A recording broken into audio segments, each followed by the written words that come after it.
আসসালামু আলাইকুম। মালয়েশিয়ার কলিং ভিসা চালু হয়ে গেছে। মালয়েশিয়ার মেডিকেল শুরু হয়ে গেছে। এক কথায় বলতে পারেন যে সব কার্যক্রম বর্তমানে শুরু হয়ে গেছে, এখন শুধু কর্মী পাঠানোর বাকি, তাই না? তো আমার কাছে আজকে ইমিডিয়েটলিভাবে এক পর্যায়ে আপনি বলতে পারেন যে গোপন তথ্য বা খবর আসছে যে মালয়েশিয়ার কোম্পানিগুলো যেই সেক্টরগুলোতে আগে সর্বপ্রথম কর্মী নেবে।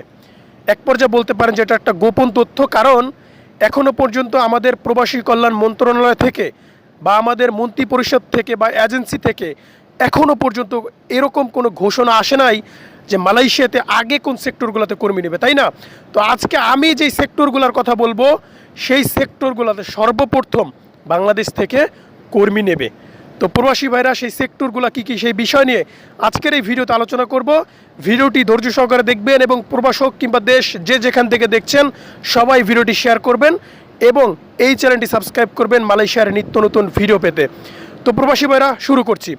নাম্বার 1, মালয়েশিয়াতে সর্বপ্রথম হোটেল রেস্টুরেন্টের সেক্টরগুলোতে শ্রমিক নেবে। কী কী কাজে?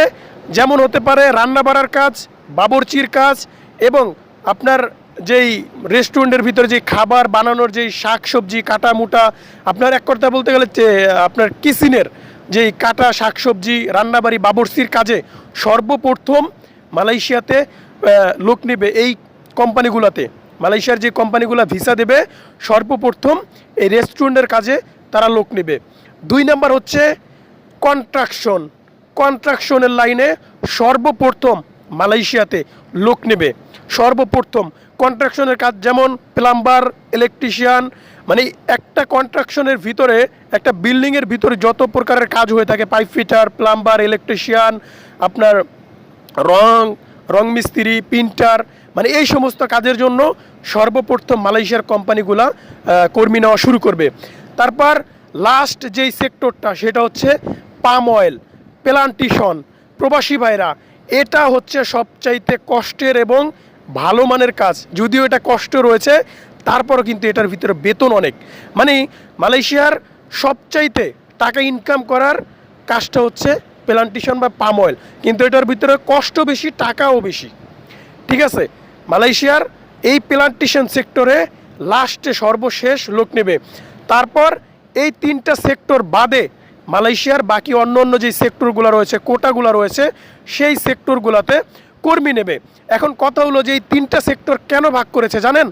সেটা হচ্ছে এই 3টা সেক্টরের ভিতরে যারা যেতে পারেন যাবেন, পরবর্তীতে যদি মালয়েশিয়ার কোটা শেষ হয়ে যায় তাহলে অন্য কোনো কোটা বা অন্য কোনো দিকে শ্রমিক নেওয়ার পরিকল্পনা মালয়েশিয়ার শ্রম মন্ত্রণালয়ের আর নেই, থাকবে না।